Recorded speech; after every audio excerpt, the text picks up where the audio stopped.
everyone, welcome back to Apptica Talks podcast, where we discuss hot topics with great experts. And today I share the studio with Alexander Frolov, Chief Executive Officer at HypeAuditor, a comprehensive solution for influencer marketing. Hi, Alexander. Thank you for being with us today. How are you? Hello. I'm fine, thanks. Glad to join your podcast today. Great. So before we would like to learn more about your professional background and the birth of HypeAuditor that has turned into indeed one of the most reputed companies in the influencer marketing realm. Great to hear. Thank you so much. So actually, we start like in IT part of market long ago, more than 15 years ago. We start with my partner with whom I currently work also. Previously, we work on quite a big social entertainment network back in Eastern Europe where we were born. It was a big project, millions of people visiting it. So we work with a high-load tech and get kind of a lot of background working with the big amounts of data, but also with a kind of social interaction between people. After that project is still alive, running, but we decide to switch to the international arena because like local markets have their own limits, and sometimes those limits are really narrow because there's usually a place only like for top three players. So we start to find new markets, and one of them was influencer marketing, and we like it because even back like 7 years ago when we first had this idea, we already like it because we see how the influencer marketing, but not only marketing, creators overall, how they transform economy, how they transform the look of the future, and we understand, okay, it will be here with us for a long time. There were a lot of trends. Influencer marketing is kind of specific market. It's continuously growing for many years already, but it's growing slowly without like rapid bursts how other markets usually develops. Nowadays, I think everybody understands that it's a big part of the importance of influencer marketing. Yeah, it's a big part of our life, actually, because we are all looking at some creators in Instagram, TikTok, YouTube, whatever we watch. Actually, there is much less television or other informational channels nowadays than social networks and then influencers. But the first idea was kind of far from what we are doing at the moment because we actually do not want to work with the B2B part of the market from the beginning. All our previous experience was in B2C part, and that's why we decided that we want to create a marketplace where we will connect advertisers from one side, influencers from other side, and actually we will just provide this kind of product, and we will be just a solution provider, I would say, and it would feel more like B2C because you still work with marketing. You need to bring this influencers and advertisers on the platform, and then, as we mentioned, they will do everything by their own. But that was quite far from reality. At the moment, we were thinking that was a bright idea, but as far as we begin to develop the product, we understand that such a bright idea probably have around 200 different startups all around the world. And very few of them are still alive.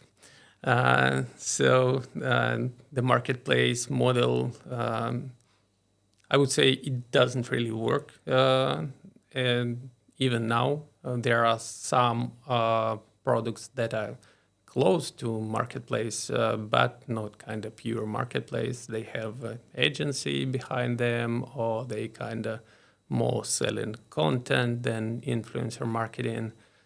So yeah, the idea was quite tough, but on our way we find out many issues in the influencer marketing field. One of them was fraudulent activities. That's the pain point. Yeah.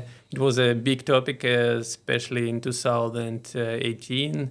There were like big marketing conferences where like Keith Weed, he was chief marketing officer of Unilever back 2018, and he had a kind big announcement that the biggest company, Unilever, will fight against the fraud in social networks, and that was a good time to launch a product that detect all those fraudulent activities, and that was basically a pivot from the marketplace we do, and that how HypeAuditor was created.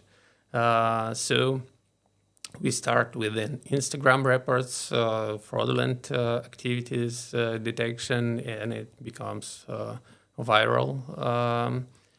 And now we have a kind of big full cycle solution for whole influencer marketing cycle, where you can discover influencers amongst 5 social networks, check their quality. You can also run campaign, do contracting, payment, market researches. So big stuff right now. You're covering all the needs, I guess, that might somehow be connected with influencer marketing. And from what you've just told, I see that your path was quite exciting, and you've been within this influencer marketing realm for many years, and I'm sure you've witnessed all these ups and downs and shifts taking place. So, but what actually is happening now in the market? What are these updates and news that, from your perspective, might have some crucial implications for influencer marketing? Mm-hmm. If we speak in general, there are like many trends on the market because it's creator economy overall. It's such a big part of life already, so it develops not in one way but in many ways. What I myself think like more important, probably the things that are going around TikTok because it's obviously one and only fast-growing social network, and nowadays there are many other like small competitors, but only TikTok managed to get in big companies like Instagram, YouTube competition, and become a quite successful competitor for them. And now we see all those controversial things happening around TikTok with those probability of US government ban. Yeah. But also at the same time, they continue to pioneering the field. And we see like those short video formats become to dominate almost every social network, and we actually see that TikTok makes this shift real because previously it was kind of competition between pictures and video formats. And nowadays, short video formats are obviously a winner in this competition, and that what TikTok makes real. And also they are pioneering in e-commerce field. They're already really successful in Asia in terms of online selling, and they run this TikTok shop and sell millions of different goods, especially in Asia. They have like crazy amounts of sales there. But also in the US, they launched it in autumn of last year. as far as I remember, and it's rapidly growing. And despite the fact that TikTok is in danger of being banned in US, their like shop application is growing as crazy, and like 300% per quarter at least, maybe even per month. And they're selling like the millions of those goods, and they kind of resurrect those TV shows where they sell you all these kitchen combines, knives, all the stuff. Because if you look what sells on TikTok, it will be kind of funny stuff like lamps for your bedroom with the different colors, or some kind of new like brush or something like this. So quite a simple goods, like in price category, like between $20 to $50, but they selling it with a million amounts, and that's kind of big success for them, and they kind of keep innovating the space, because Instagram, for example, they also try to run those shop applications inside Instagram, and what we see nowadays, like nothing. They test it, they launch it, and we never hear about it. Yeah, but sometimes you see this label anymore. that you can buy this item, you can be redirected to the site, check the price, so it's still there. I mean, Instagram have stories for a long time also as a short video format, but the way how they develop it basically works not as good as the way TikTok developed. Yeah, I need to check this TikTok store because I've never heard of it, honestly. So to my surprise, so after our podcast, I will try to see what they have inside. So I wonder, Probably it's still kind of limited. It works in Asia, it's run in US, but most probably don't yet work in Europe. So they kind of in the beginning of their process, but they have already quite impressive success in this. So while you were talking, I was thinking about one thing, that there are so many influencers out there. There are millions of influencers.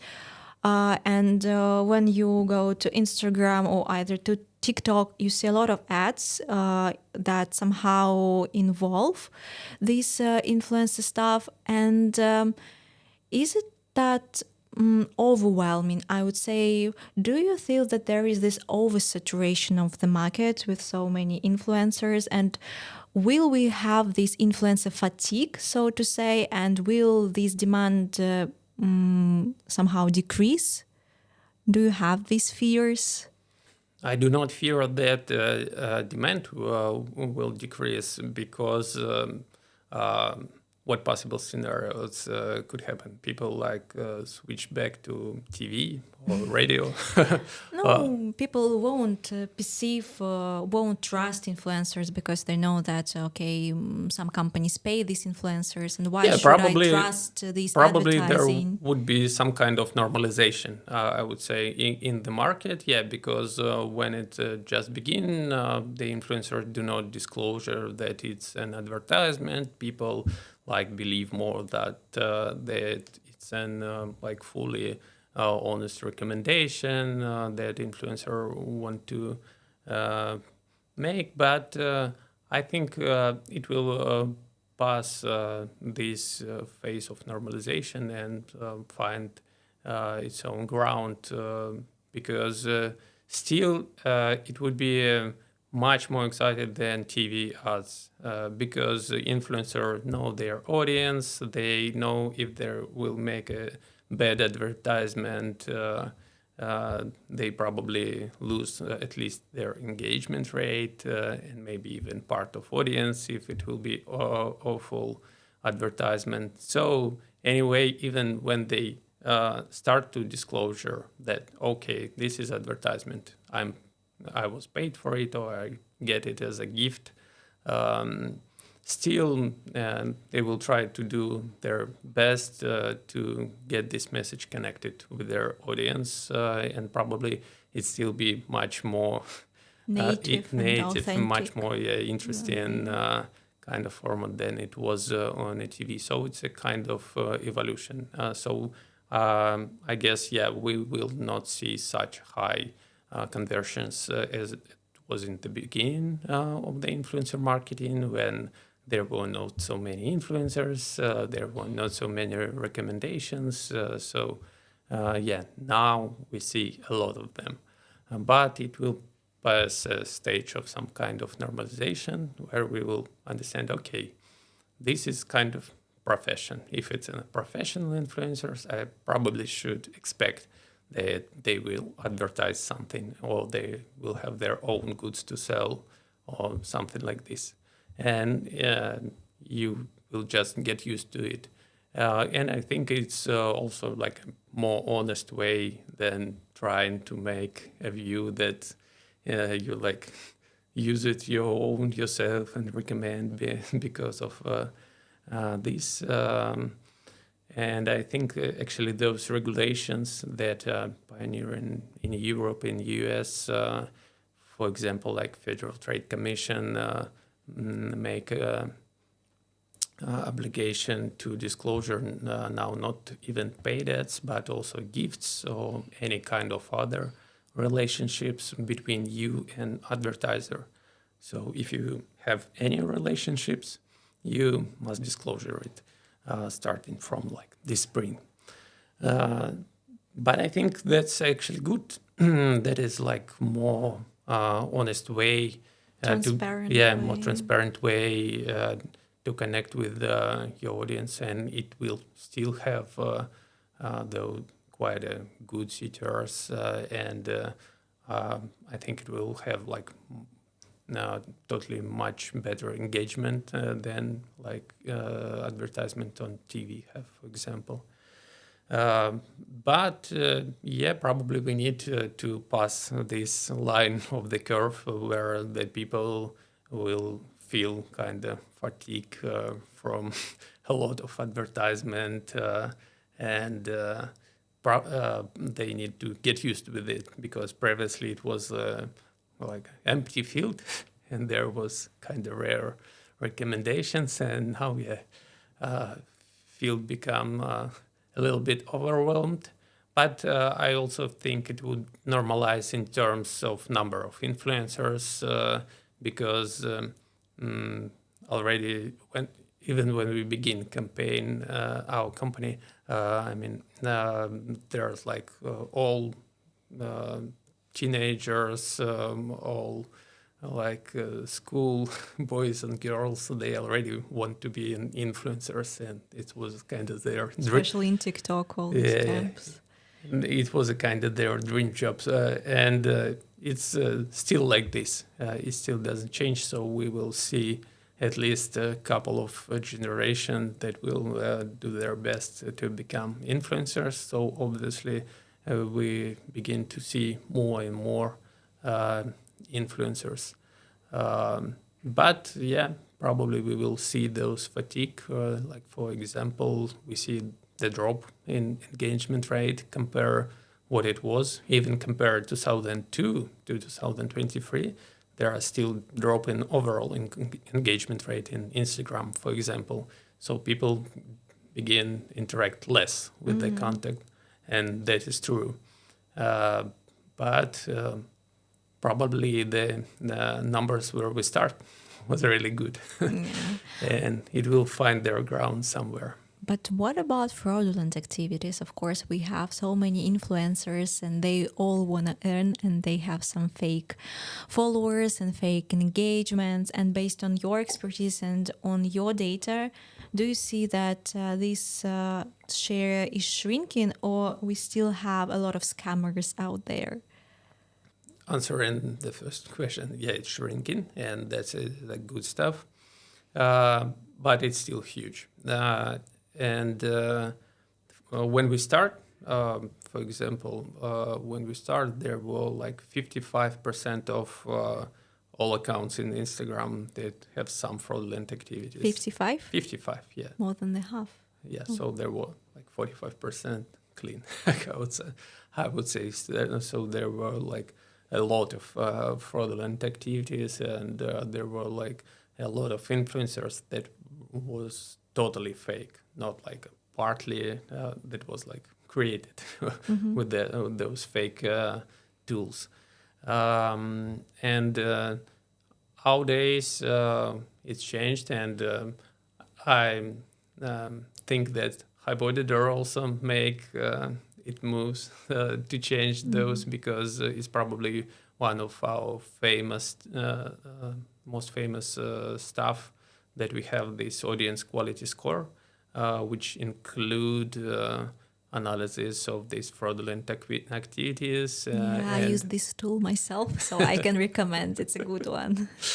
Yeah, so basically we have a lot of feedback both for advertisers and from influencers, because they want now to change their audience quality score for them. And it's very simple way to advertisers to understand. We simplified it to the number from 0 to 100, and we even add colors like this is green, good influencer.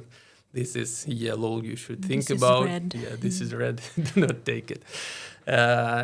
And those kind of movements, they kind of change the space, and it's hard to find like so obvious fraud as it was like 7 years ago. Now it's kind of more complex, I would say, and probably some of influencers who use it would use it partially, like to, for example, add engagement rate on advertisement posts or stories, add views on stories or something like this.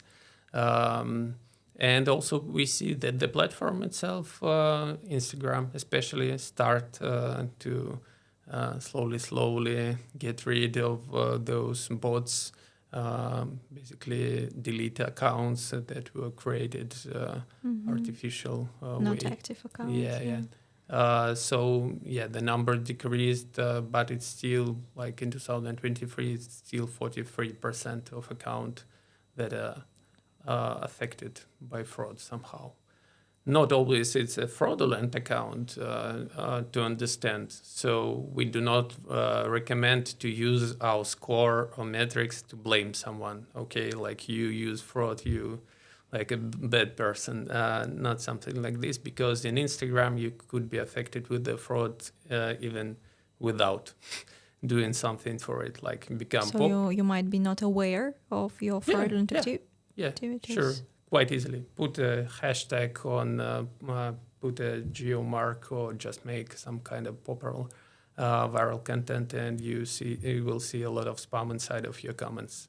There will be like, go to buy flowers in my shop, like check my page, all those stuff that is not even relevant to your account. And back in 2018, there was like a big practice of mass following that is almost dead right now, but still exists from time to time, when the accounts of shops, all this follow you and then unfollow, or influencers or people that you do not know, they like follow and follow just to get their own followers. So that is also part of fraudulent activities that just naturally happens with you. So Instagram, from what you say, Instagram is the most affected channel in terms of fraudulent activities, or we should also bear in mind some other channels that might be affected and be careful with? I would say top three is Instagram, TikTok, and Twitter. Twitter? Yeah, Twitter has a lot of fraudulent activities also. And they even have a fun fact, I do not remember when they started to do it, like 3 years ago or something like this. They kind of joined this movement. Okay, we will fight those fraudulent activities. And they say, okay, we will delete all accounts that is artificially created, not by humans. and it looks like they basically give this task to their developers team, and they do it as any developer will do it, and Delete everyone. no. Delete those bots. They were, I guess they were quite nice developers, and they do real scripts. So I do not hear about some people complaining their account was randomly like deleted. But they like kind of launch these scripts to delete these folders. Then in first week they lose kind of 3% of audience. In second week they lose 5% of all audience, and then they stop. Okay, let's stop at this at this moment because their stocks become to drop, and they somehow get rid of this news.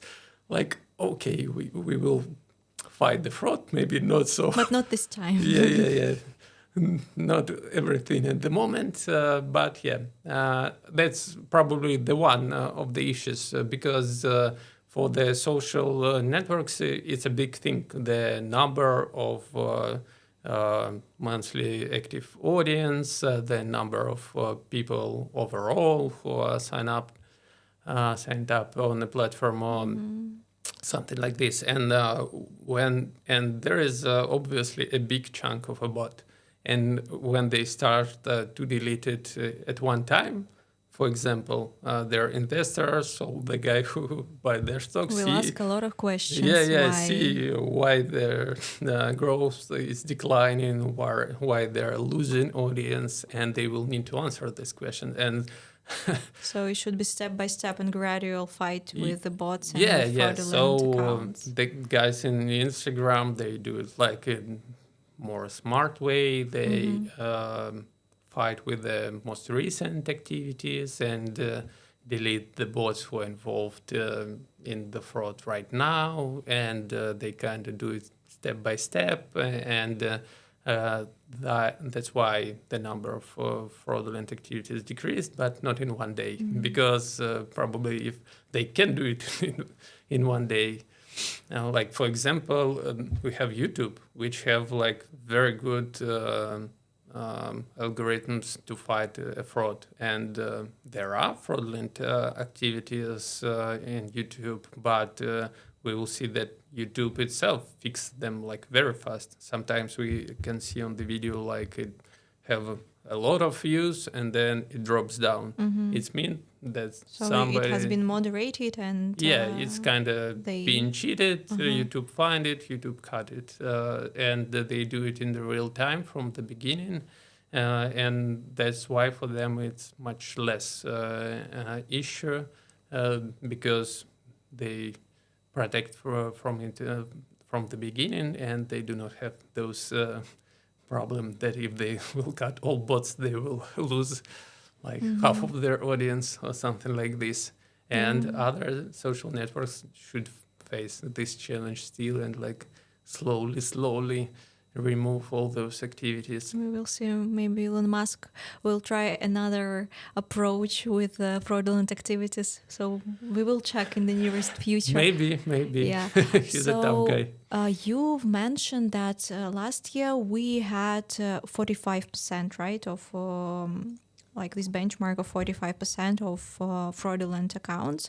This year 43. Last year. I'm not sure. They're probably 45. Yeah. Okay, so, but another half, it's about green accounts, good accounts.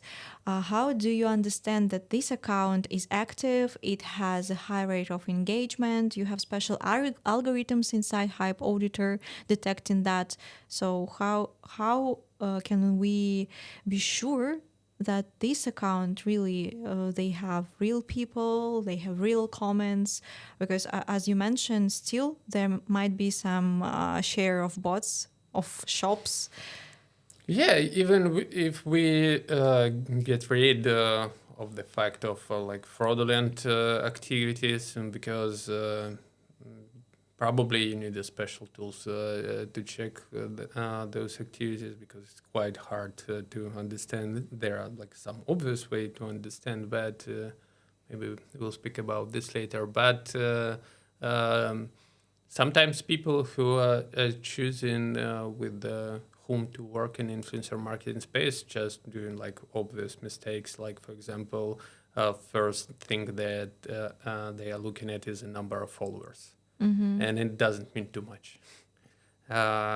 Because what you really want to look how many views they have on stories, on reels, like for Instagram, for example, how consistent are these views. Are there like one viral video and all other is not so So successful? the average numbers. Yeah, or there is a continuous success and they like reach it all the time. You need to look at engagement, how many likes, comments, like shares, anything. They have how many interactions they have with the content. Even the CEO of Instagram itself make a post on Twitter and say, "Okay, guys, the following. We understand that it's on the top of profile, but it's just a number. Stop look at it." Especially, it could be more actual while Instagram itself becomes older. Like when Instagram just launched, we see like if the person have 100,000 followers, probably they all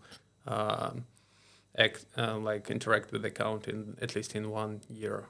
And Instagram become older and older, and you do not know where those followers come. Maybe they come like 5 years ago, and they're not looking at those accounts anymore. Forget about that they follow it. They have like 1,000 of these accounts. Yeah, and they do not even remember they follow it. That's also could happen. So you need to look more at engagement, and those platforms who have a video content and the part of video content that Instagram have is more representative in this way, because you already see the views that are happening right now, and like number of followers will not give you those information. And engagement rate is still a good metric, but you need to understand how to use it properly. Because people like trying to do it this way. Okay, Google, tell me what is an average engagement rate. Some benchmarks, yes. I should look for. And in the best case scenario, it will give like engagement rate based on the tier of influencer, like the size of influencer. Yeah, and speaking of the sizes, by the way, I guess just to fight this issue with frauds, many companies now are keen on investing more in micro or nano-influencers, just not on big stars with a lot of followers, because you cannot check whether these followers are real or not, whether this engagement is really intense or not. And I've also seen in many reports and articles that there is this trend of nano and micro influencers. From your point of view, does it mean that brands now will be interested less in huge sharks and big stars, and we will all move, the market will move towards these small influencers, and the stars won't be that interesting for advertising? The market is kind of wide space, and there's a lot of different stuff happening. We do not see any decrease in how like celebrities or big stars were making their integrations with the brands. So we see like they have a huge demand. Huge demand. Yeah, they have a lot of integrations. No issues with this. And the topic around like micro and nano influencers is for a long time already with us, and it's a big part of the market. If we'll speak about like influencers who less than 100,000, it would be like biggest chunk of the market, more than like 85%. Or even more, I don't remember, maybe 90. So those like huge superstars, they're like 0 point something percent. So there's, if you want to work just wide with the influencer marketing, you definitely need to interact with these micro, nano, middle-size influencers just to get like good reach, engagement, and all those stuff. But you need to also to understand that if they're micro, that do not automatically mean they are authentic. They have a good engagement, and when you work at scale, it's probably not possible to work without tools. So you really need to build the processes, and not so many companies have managed to build good processes in influencer marketing. You need really to discover influencers, you need to vet influencers, you need to check their quality, you need to build connections with them somehow and do it on the scale, not like interacting with the 10 influencers, but interacting with the thousands of influencers. And it's just a much harder task in terms of how you can make it. You need a bigger team, you need more complicated processes.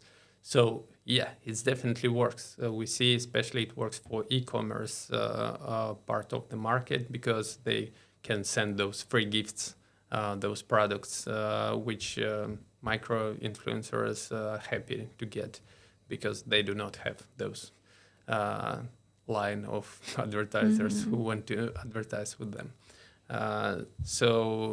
Yeah, there is a huge, but still it's not kind of easy solution. You need to manage to do this. And between celebrities and big influencers, there are still a lot of good influencers, and at least you have an organic ways to check big influencers without using tools. You can get recommendation from the other guys who do integration with them. You can know something about them from the market, especially if it's a local market star. Probably, and you're working in some business area, probably you'll know some people who know and work with this influencer, and you at least you can get an information about the quality of influencer. And we have our like own part that working with the managed services for big clients, and we see that actually for like applications, for example, the mix is working much better than focusing on some categories. So you can get 1-2 stars, you can get a bunch of middle, and you can get a lot of nano-influencers to kind of mix those, because sometimes it's happens. Sometimes celebrities bring biggest chunk of result, despite the fact they have like a lot of integrations and all those stuff. So still, they become some popular for some reason. Yeah, it's really hard to choose your influencer that would cater for your needs and would meet your expectation, I guess. HypeAuditor, of course, will help with that, just to check the engagement. But are there any free tools or free methods to check followers, to check engagement, to check possible results? For example, I'm a small studio, I'm a small company, and for now I want to try to penetrate this field, but I don't have a lot of resources for investigation. Are there any tools you could recommend? There is actually quite a lot of free tools. Even in HypeAuditor, we have a free tools section where you can look at engagement rate of account, where you calculate estimated price that probably this account will cost for integrate, and some other tools. Basically, those part that is made by just mathematics. You just get likes, comments, these shares, and So manual. yeah, divide them on the follower count, or get like views. Average views, you just get like 15 latest video and calculate what is the average. So there's a lot of stuff you can do even like manually if you have a time. So at least those you can check. Like for example, If you work like with the video format, first check not only average number of views, but the consistency of views. Like if one video have 1 million and all other videos have 5,000. If there are these discrepancies there between is numbers. not so much chance you will get those with 1 million. And same in engagement rate, but in engagement rate it's kind of more complicated. You want to see it high, but there are some tricks. You want to see it high, but you want to see it distributed. Some posts are better than other, because if, for example, you see like in Instagram, same level of like and comments on all latest posts, it's probably one of the signs that there are some fraudulent activities, because it's not something is wrong here. It's normal to be distributed those way. So you can check for high engagement with the audience. You can check for high views in like stories, reels, YouTube shorts, whatever the platform you use, and it will tell you already something about influencer. And for guys who are not using the tools and running a small company, I would recommend using networking first of all. Probably if there is a small company and they have no budget for tools, they do not have budget for like many influencers. They have budget. It's quite expensive. Yeah. Kind of some influencers to try, and probably the best way to find those influencers you need to try first is get a recommendation from some of your colleagues, somebody you met at a conference, and they say, okay, I work with this guy, it was cool, it was amazing, bring a lot of conversions to me, and probably it would be the best way. You can find very limited number of influencers those way, but if you also have a very limited budget, it's probably one of the best ways. Yeah, but it's good to know that apart from the networking, you can use at least some free tools at HypeAuditor. So maybe it will be a solution for a lot of them. Some other companies. Okay, so I believe we had an insightful conversation and we all have learned a bit more about influencer marketing. Thank you a lot for sharing your knowledge and expertise. So I also invite you to check HypeAuditor's blog section with so many relevant articles and reports to know a bit more, even more about influencer marketing. And of course, subscribe to our YouTube channel not to miss other episodes if you haven't done it yet. See you next time. Thank you, Alexander. Thank you so much. Thank you for your attention. See you. Bye-bye.